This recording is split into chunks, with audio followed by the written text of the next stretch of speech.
And you're recording right now. Very fine. You're recording. Good morning. Just start the recording phase. Welcome, online students. Those of you that have just joined us. Today, in our internship meeting, we'll be discussing professionalism and code of ethics and conduct as you work in the classroom. And you say, "Oh," but you know, we represent a professional organization of teachers, so we have to then behave professionally. And sometimes, as you learn, as you're taking your courses and you become teachers, you know, there's a transition into that professionalism, and you'll see that as you go through your coursework and you're out in the schools, and you'll see good things and you'll see things that aren't as good. And so take those and learn from them. But we're going to talk today about, you know, why do we need to worry about professionalism and our own conduct. Okay, we're going to start off with a video here, and it will have some spots where we can pause and discuss a topic. We'll have 4 topics, I believe, in the video. So I'll go ahead and start with that. Does anyone have any questions so far?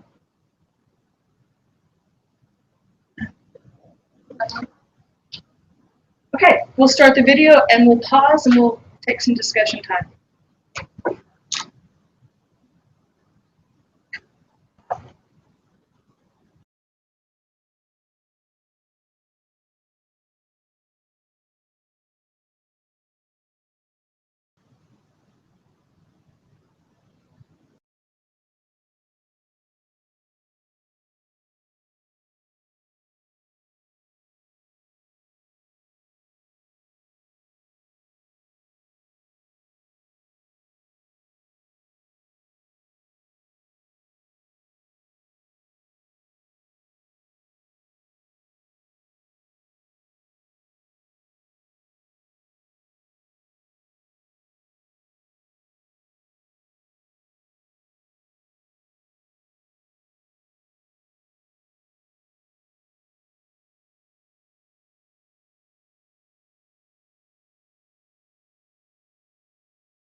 Okay, so they're trying to put the line here on private life and your professional life.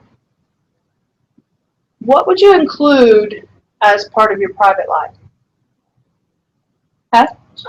Social media. Okay. What else?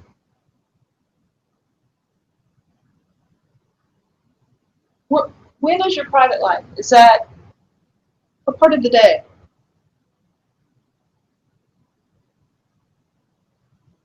Talk to the person beside you. In your classrooms, when they're not discussing, make them go back and partner with each other. Then they'll come up with ideas.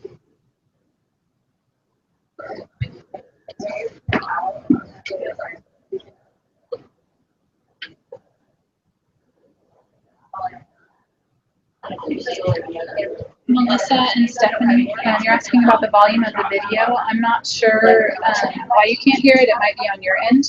But you can go into the Blackboard course, and this video is posted in the meetings section of the Blackboard course. So you can watch it on your own as we're watching it. We pause between each of the 4 topics, so you can pause and listen to our discussion at that time. Okay, now, where or when would you classify your private life? In the evening time? You said outside of the classroom? Where else? Oh, you don't get a private life. One of our examples was you scream on the curse word. Teachers are held to a little different criteria, and if you don't believe me, try it. You'll find out. Yes? I have to say, even what I had in my grocery cart, I'm so good. I have my or, you know. Dr. Woods just mentioned that even when she was at the grocery store, what she had in her grocery cart was under scrutiny, basically. So, you know, maybe even finding other places to shop. It's true. Stephanie, you can watch the video on your own. It's posted in the Blackboard course in the meetings section. Right. Okay. So now you're starting this journey into professional life. You're going to have to divide your professional from your private. And you're going to have to be very, very cautious, even in your private life, of what you do. As a student, do you worry about it at this point? No. You're out being students. But now you need to start that transition. And when we look at things like this, we start evaluating you with the dispositions. Have you heard of those? And we're starting to look for those professional traits to start coming through. How do you get those professional traits? When your class is not discussing, what do? Put them back to their partners and have them discuss. Talk to your partner. What do you do to gain professional traits?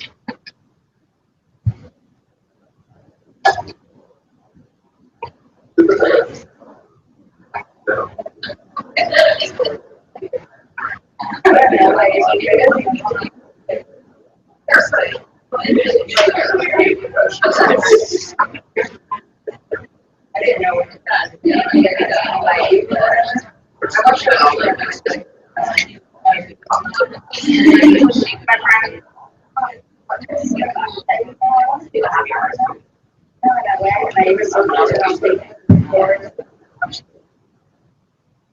Excellent. I saw a hand signal. If I want to get attention in my class, I come up with a signal for my class that I don't have to scream and yell, a hand signal, and we're back together. All right, so how do I gain professionalism? What? Practice it. How do I practice it? Where do I get those skills? Excellent. I just said that when I go to my internship, I can start watching And what are you doing with the teachers in your internship? You're watching, they're modeling professionalism, right? Okay, so let's think about this for just a minute. If the teacher is modeling professionalism and you're going to be a teacher, remember that. People watch you out in the field. They're watching for your professionalism and that you're modeling that. The way you're dressed, your mannerisms. Okay. We've talked about the piercings and such. Tattoos, cover them up. Okay. Be careful with that. Be careful with your language. Use good English when you're out in the field. Watch what you say. Not cuss. Do not talk about a party here or there or what you're going to do this, going out. Don't do that. Those are things that are saved for later. People watch you, just like you are watching the teachers in the field. You are also a role model for the students. Okay? The next part of this video is going to talk about political views. And I think this is really relevant in our state right now getting ready for elections. So we're going to watch this and we're going to talk about extreme political views and just political views in general and how do they relate and what can we share in the classroom.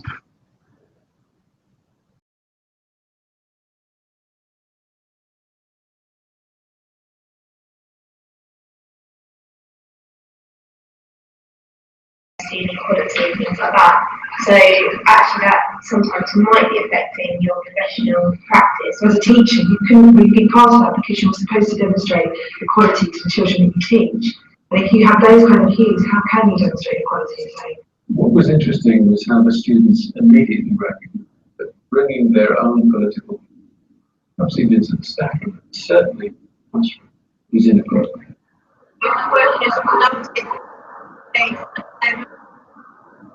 People have some values and you project children minority.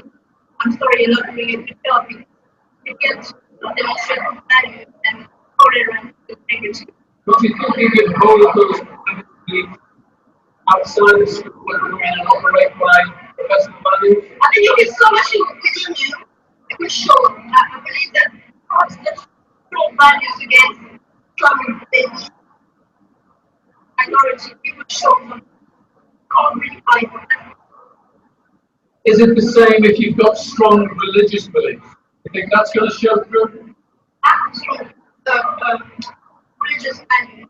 But even though I maybe don't say it really, but I think the way maybe I give or maybe I don't swear. Some people don't even swear. Or why you always do that? And then I think it shows. Would you accept that some people actually might object to your religious beliefs? I'm very tolerant. That might be, but I'm not going to comment on it. But presumably you would say, I leave my religious beliefs outside the school gate and I come in and operate by professional values. You don't think that's true with extreme political beliefs? I do. I don't know if somehow it shows. I mean, maybe the staff probably say something that we found that is something about the person. I think it will show. I think it's What about Facebook? Okay, political views. Any thoughts here? We're coming up with an election. Everyone has an opinion, correct? Did we bring that out in the classroom?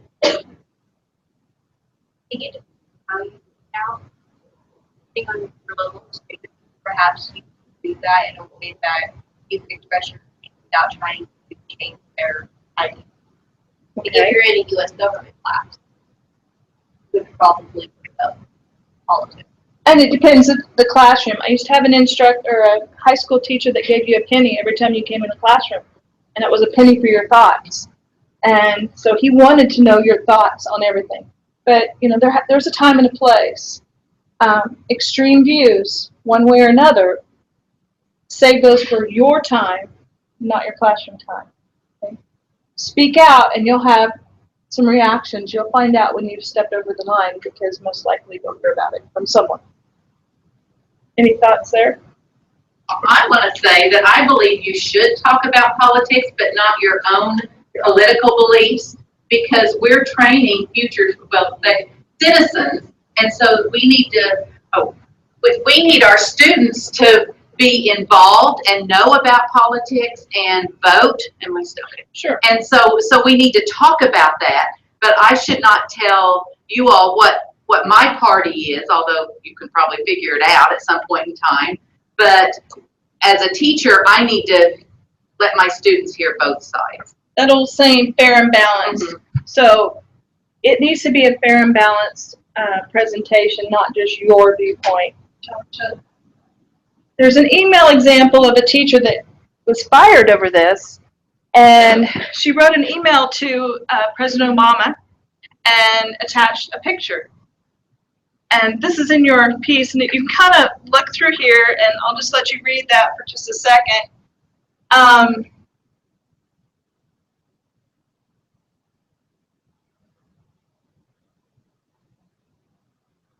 It talks here, where do you get off telling a Muslim country that the United States does not consider itself a Christian country?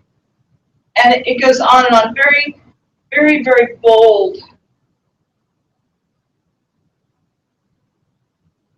And then this is the piece that really got her in trouble. So, what happened to this teacher? She was fired, terminated. Okay. So you may have those opinions, but remember, what did you say that where you learn your professionalism?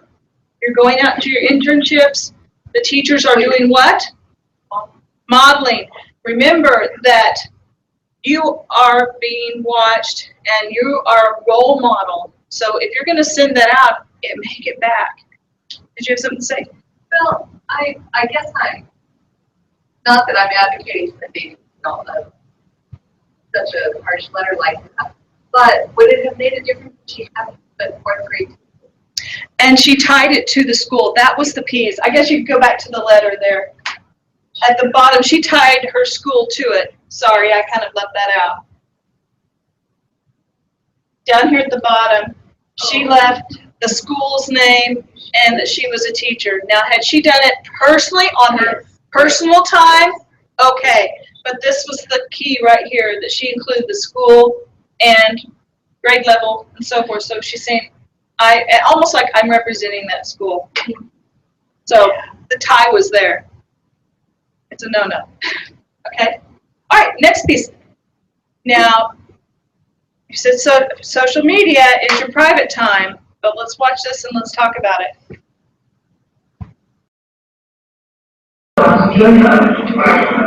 Facebook is a very live issue for young teachers. And actually what they recognize fairly quickly is that it's a social network. And that there's the issue right from the beginning. That they don't have a social relationship with children. They have a professional relationship with their students and pupils. You need to be really careful because there's a false sense of security and people might feel comfortable to say something that they wouldn't to anyone else's face. So you want to make sure that the kids, you wouldn't give them that opportunity in the first place and you wouldn't open yourself up to it either. If anything does happen, you haven't got the school kind of network around you because it's outside, whereas if you keep it all within the school, they've got evidence of it and it just keeps them safer, I think. Many teachers, out of the best of intentions and for educational reasons, will actually set up a Facebook page perhaps for a football team or a dance group. But they do that knowing the risks. If you're a good teacher, whose business is it if you network with people on Facebook on educational matters? Still shaking your head. They usually talk about their personal lives, and like we've said before, people can take it the wrong way. You can go for just a polite drink, one glass of wine or a couple of glasses of Coke with your friends. But if you saw pictures on Facebook, you might think it's more than it was. I think you've hit on a really interesting issue. Of course, what is Facebook? Facebook is a social network. There's your issue for a start off. You actually don't have a social relationship with these people primarily, do you? A professional relationship. So there's a boundary there that you've confused. So, I wouldn't expect our doctor to poke us on Facebook, would we? Even if they stay away from Facebook completely, they will be challenged by other social contexts. For example, many teachers will live in small communities where the parents, the children, the students that they teach will also be their neighbours and even friends. The issue of being in a child's house who is a student at the school often has arisen in my career so far. And generally, once the child's got over the shock of sort of, it's miserable, once they've got over that, then it's fine. And the next day they might say, you were at my house last night. But they know that it's the friendship was there initially. And I wouldn't dream of sort of falling over drunk in front of them and stuff like that. But, you do have to judge the situation, each situation at its own merit. Okay, so is social media private or professional? Facebook.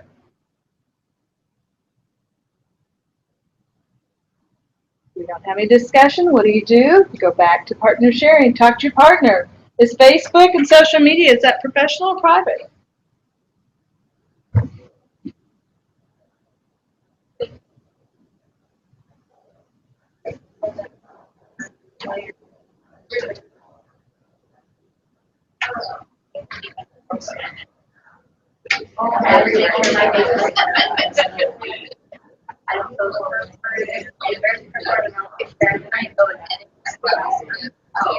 I think these people feel going to just want to do business.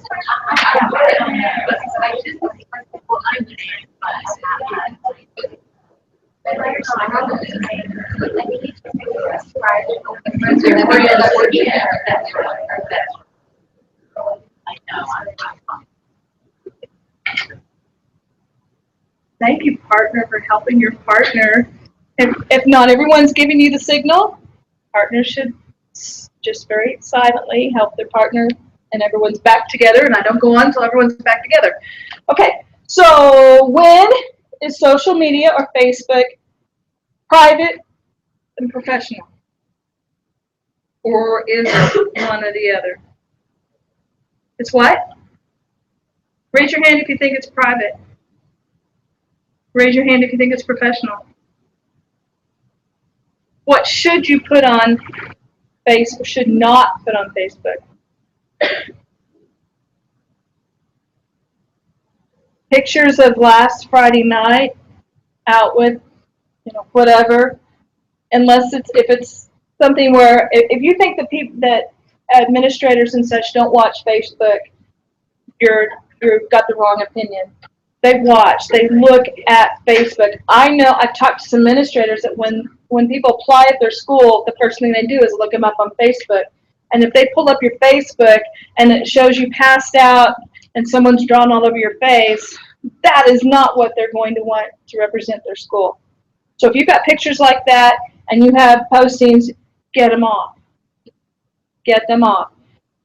Tighten up your security. Don't allow it to be public.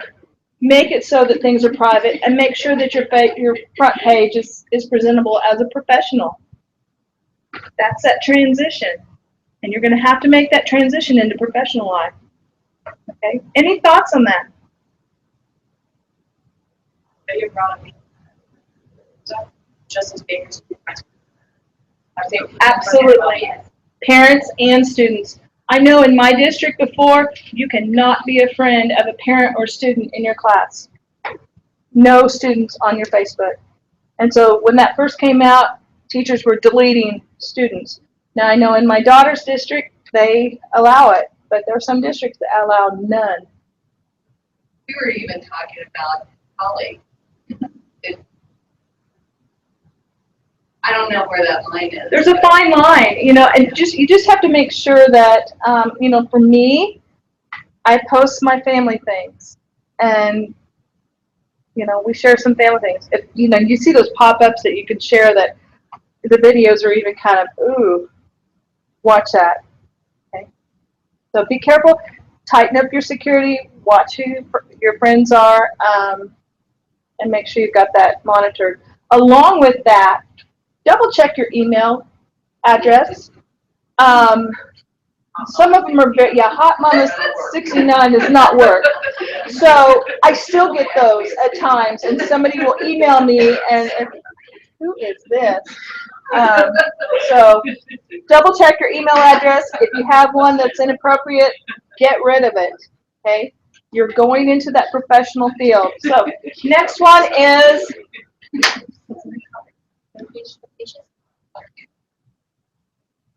there you go. What about engaging in flirtatious and sexualized banter with colleagues? Have you heard about that one? It's better to play safe than to actually flirt with somebody, especially if you don't know them very well. You say something and you could be in trouble and lose your job over it. So one person's banter is another person's harassment. Yeah, that could be an issue.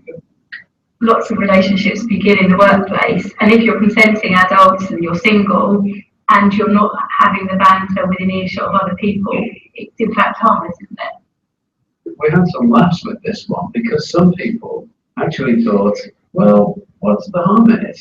Consenting adults, single people, it's a fact. Most people meet their partner in the workplace. On the other hand, some people said, there's the issue, it's the workplace. Yeah. Be okay. But again, it's not very professional. So you won't do it in front of kids? I don't definitely not know.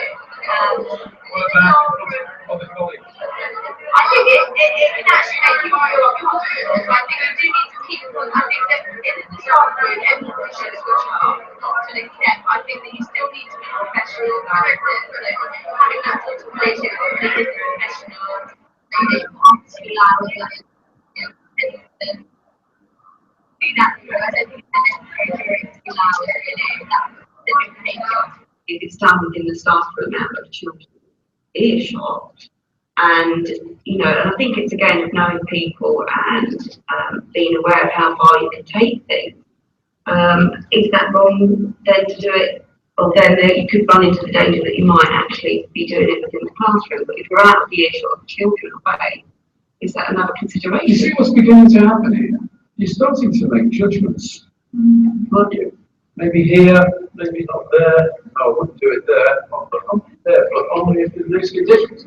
You're starting to make judgments about the content, about where your own values merge with professional values and expectations. It's all about refining judgments, and that's what teachers need to do by sharing values, sharing with their colleagues and their mentors. Not everything will be clear. If you're not sure, ask a colleague, ask a mentor. Teaching is a very collegial profession.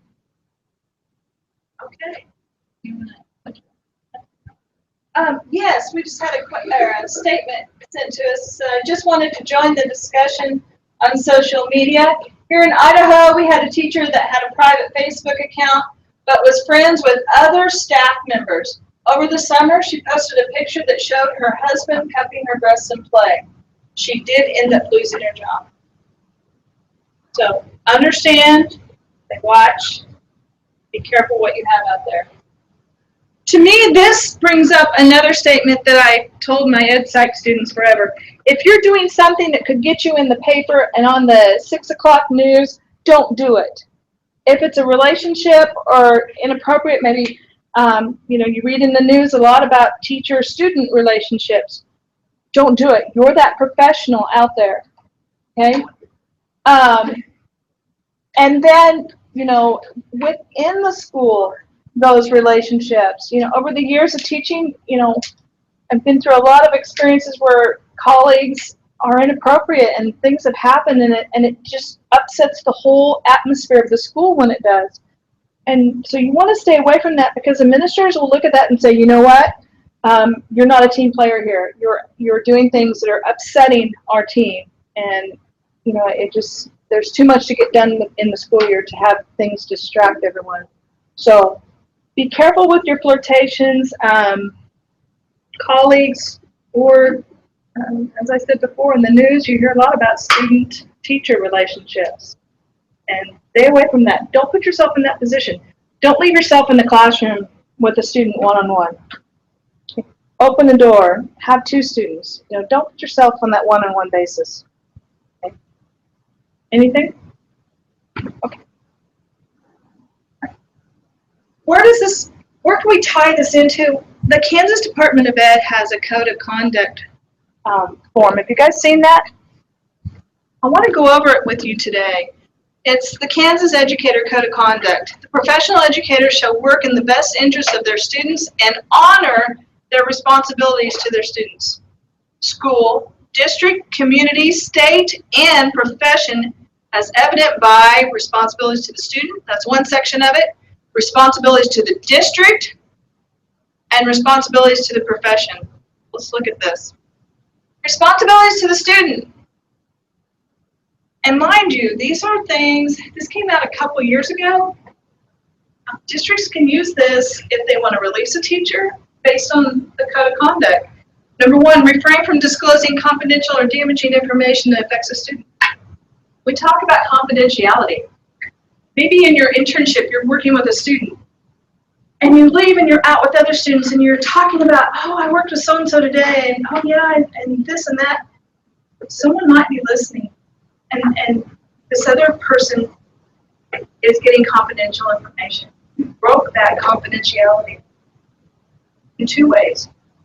Talking to another person and if someone else is listening. So be careful about that. Next one, make responsible effort to protect the student from conditions detrimental to learning, health, or safety. That can be that student-teacher relationship at a point. Maintain professional relationships with students on both inside and what? Outside the classroom. Now wait a minute, is that private or professional? It's both. It's both. So if you think that you aren't held to a level of professionalism outside the school, in your private life, you're wrong. That's going to be part of that transition. You've got to start thinking about that.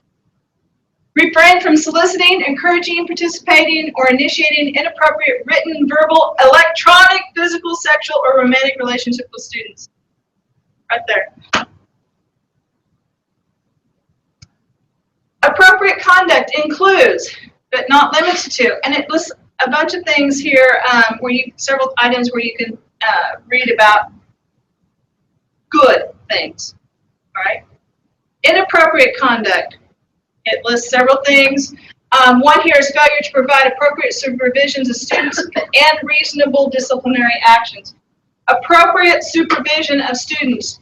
In your internships, you should not be alone in the classroom without a teacher. Even when you are teaching, you do not leave the classroom and leave your students in there without supervision. That's it right there. Never leave the students unattended.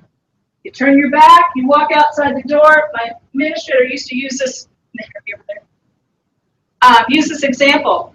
You open the door, you kick the door open a little bit, you're talking to the neighbor teacher next door. Where's my back?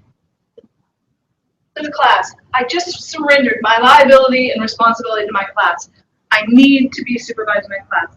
She went over that every year. Do not leave your classroom. Okay? And you can go through any of this, several things. I'll let you go over that. It's on KSDE.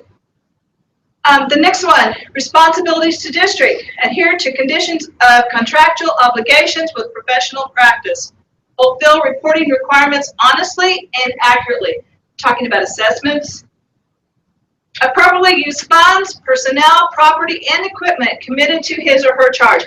I had a fellow colleague that was released because they had an affair with the secretary and they used the closet in the teacher lounge. Inappropriate use of the building. Seriously, I'm not joking. Seriously. Inappropriate use. No longer teaching. Refrain from falsifying any documents related to employee process. Conduct school district business through established procedures. You will have a district plan, a handbook. It has your discipline plan in it. You will have school plans beyond there. Follow them. They are already laid out for the school. If you're in the internship, you need to be researching the handbook for your district. Read it over. See what their guidelines are. See what their discipline process is. Ask the school, do you have a handbook for your school? Read it. Know those things before you go into your schools.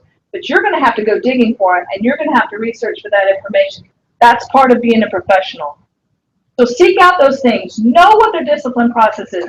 Know what their obligations as a teacher to the classroom. Know what they have in their guidelines, because you'll be held to those. Yes. It's more for when you're actually teaching. But one of the times I know that this often falls down is, and so before you take Absolutely. But that's more when you're cooperating. A safety plan. Usually the school or classroom will have a safety plan by the door somewhere there. Make yourself familiar with that, because if there should be a tornado or a lockdown, you need to know what to do. Okay? So make sure you research those things as you go out to the classroom. Don't just go sit in the classroom. Go look at everything. Take it all in. Okay? Next one.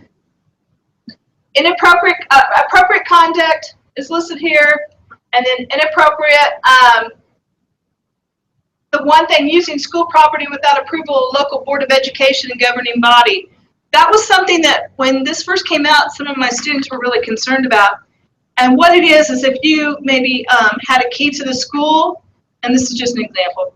If you had the key to the school and you had a family gathering there, and without permission, well, the school's liable if somebody gets hurt, and so they really tightened up on liability issues there. So they usually have a sign-in piece for you if you're going to use the school for something. You have to let the school know, they have to approve it, so forth. And it's also Tutoring students assigned to the educator for remuneration unless approved by the local school board. Sorry. Yes, tutoring. And unless it's approved, can I have them come over to my house and tutor them? No? we only look like self-effort. What? Yes, but not. This is the key word. Can't you pay? Can you do those things outside? You can tutor, but you can't do it and be a salary tutor. Correct? You can't pay. I mean, not even salary. You pay by the hour. Right? No. You can't pay. No. And you can't charge, right, as a member of the school district. Because that's, they're in your classroom. Yes? Not for payment. Not for payment. But we don't recommend that you tutor. Good question. Can we tutor them at the house? It's a professional. I would be very careful ever having your students come to your house. And never take students in your car and drive them somewhere. Okay? Along that same line. Just common sense here. But be careful with that. Good one. Responsibilities to the profession. Demonstrate conduct that follows generally recognized professional standards. Fulfill all the terms and obligations detailed in the contract. Maintain appropriate licensure for professional practice and employment. Provide accurate information to State Department. Abide by all federal, state, local laws and employing school board policies. You need to look at your contract when you become a teacher and make sure that you're fulfilling all the expectations that they are asking. Okay. Inappropriate conduct, harassment of colleagues. I was in a school one time and the teacher didn't like another teacher's political views. And they constantly harassed them on and on and on, called them at home even. And it just went on. And I believe they got him for harassment. Okay, so it's very there's a very big fine line there. Okay. Inappropriate language on school grounds or any related activity. That was one that the KNEA SP group discussed with the state representatives, and they said cursing. If you curse in your classroom, they could use that to dismiss you. So if you're caught cursing several times, I know that when my daughter comes home at night, if a teacher's cursed, it's like the biggest news of the night. My teacher, so-and-so said a cuss word. Oh my gosh. Okay, so those students are watching you. Anything else? Oh, I'm sorry. Just a kind of a funny story, but a funny story, but sad story. When I was in high school 100 years ago, I actually had a high school history teacher that she would get so mad at our class, she would say, "Go close the door, I'm gonna cuss." And so that's what we were laughing about over there. So. But you can't do that. You cannot do that. No, you cannot do that. Times have changed. Yeah, very much. All right, let's look at this last one. This is basically talking about if you are found guilty of a crime involving a minor, theft, felony, drugs, and it goes on to talk about the Kansas statutes and where that's located. DUI. Mm-hmm. DUIs. Now, as a student, if you get a DUI, what's our process of? It goes on their record. Well, there's a background check that you have to do in order to be admitted to education and student teaching. Something like that shows up on your background check. There's a committee that will look at it and decide whether they want to let you student teach or not. If you are out teaching and that happens, then they're going to look at you and they're going to review and, they'll make a decision. So if it's going to put you in the news, if it's going to put you on TV, don't do it. If you're out drinking, don't drive. Find someone else. It is not worth it. All those years of schooling and your licensure are done once something happens and you've lost all your credibility. Okay? Back to professionalism. Make that transition into professional life. All right? Pardon? Go to dispositions. All right, so how do we tie the code of conduct into what we do at Fort Hays? We have the dispositions. So let's take a look at that.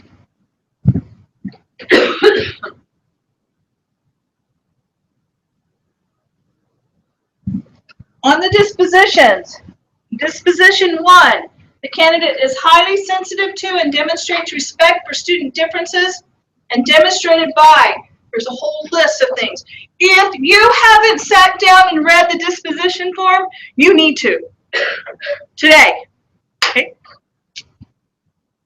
It talks about knowledge of characteristics of diverse learners, knowledge of educational strategies that support learning for students from diverse cultural and linguistic backgrounds, respect for cultural and individual differences by providing equitable learning opportunities for all students, knowledge of subject matter, content, and instructional strategies to meet the widely diverse needs of students, and you can keep reading on there.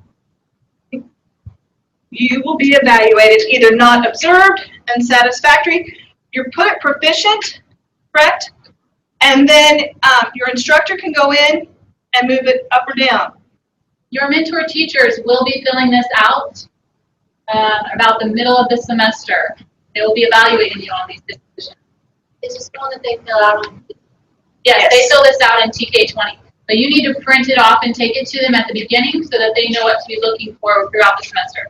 But they will not fill out the paper form. They will fill it out in TK20. Print this off, take it to your mentor teacher. Okay. Disposition 2. The candidate engages in and reflects on professional learning opportunities. and then it's going to give a list of what you should demonstrate. Next one, disposition 3. The candidate assumes professional education roles in areas such as attire, preparation, punctuality, appropriate language usage, communication skills, and or interpersonal relationships. This is exactly what we've been talking about today. It relates directly to disposition 3. Your professionalism. Are you on time? Be there 10 minutes early. You're out to get a job, correct? Dress up. I used to teach in a school that wore jeans all the time. I didn't. I'm a professional. And I want to be recognized as a professional. Your students will treat you with more respect. I shouldn't say it like that. Your students will acknowledge your professionalism if you are showing it. Okay? That's not to say you can't wear jeans every now and then. But if you go in sweatpants and t-shirt every day, they're not going to relate that professionalism to you. Okay? Agreed? Yeah. Anything? I want to say in disposition 3, I'm the one that collects the dispositions at the end of every semester to look at them. And disposition 3 is where we fall down the most. And a lot of times it's because the comments say late assignments, not on time. A lot of the professors, they put unsatisfactory if you have multiple late assignments. So I did want to mention that. Let me tell you how that can relate to you out in teaching. We had board members at my district that would go to the school and sit out in front of the school and watch the time. If you were to be there at 7:33, they watched to see who was walking in at 7:34, 35, and they knew it. Be on time, be early. That's expected of you as a professional. All right, next one, disposition 4. The candidate advocates, models, and teaches safe, legal, and ethical uses of digital information and technology. Be careful. I could give other examples. A teacher left the classroom, and what did the students do? They got on the computer and looked up inappropriate sites. The thing that the students don't understand is everywhere that those computers went, every day our technology team got a report. They knew exactly what computer, what room, and everything that they were being, the sites were being used. And it reported it to them. Okay? Disposition 5. The candidate exhibits the dispositions towards practice and implementation of educational pedagogy. Same thing here. You have the knowledge, philosophical, historical, social, and theoretical foundations of education across disciplines. It's just growing this professionalism, both in content and yourself. Okay. Any questions over the dispositions? What should you do today? What? Look at the disposition rubric and read it. Don't just say, oh yeah, I know it's there. If you have never looked at it, you need to. What do you need to make a copy and do what with it? Take it to your mentor teacher. Okay? Where are we out of time? Huh? Okay. There are some other things in the Blackboard shell covering scenarios that you could look at about code of conduct. All right, you can go over those. Today we talked about professionalism, private and at school. Fine line, people. You've got to make sure that you are upholding professional conduct for yourself. Don't put yourself in the news. Don't put yourself on the TV. Make sure that you are following good conduct. Next thing, go look up those code of conduct document from the Kansas Department of Ed. That's what we pulled up here. Look at that because that's going to directly relate to your teaching profession. Get a copy of that disposition statement. Take it to where? Your mentor teacher. And what should you do with that statement? Read it over. Make sure you know it. Any questions? Other assignment. Assignments are due tomorrow night at midnight.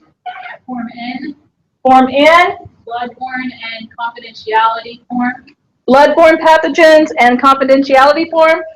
And if the spreadsheet says I don't have a TB skin test for you, you must email me your TB. If you don't have a TB skin test, make sure you email Tiffany and let her know. Okay? Any questions? Oh, I have the sign-in sheet going around. Make sure you've signed in. If you haven't, do so. Any questions online? No. All right. Have a great week, and we will see you again Tuesday.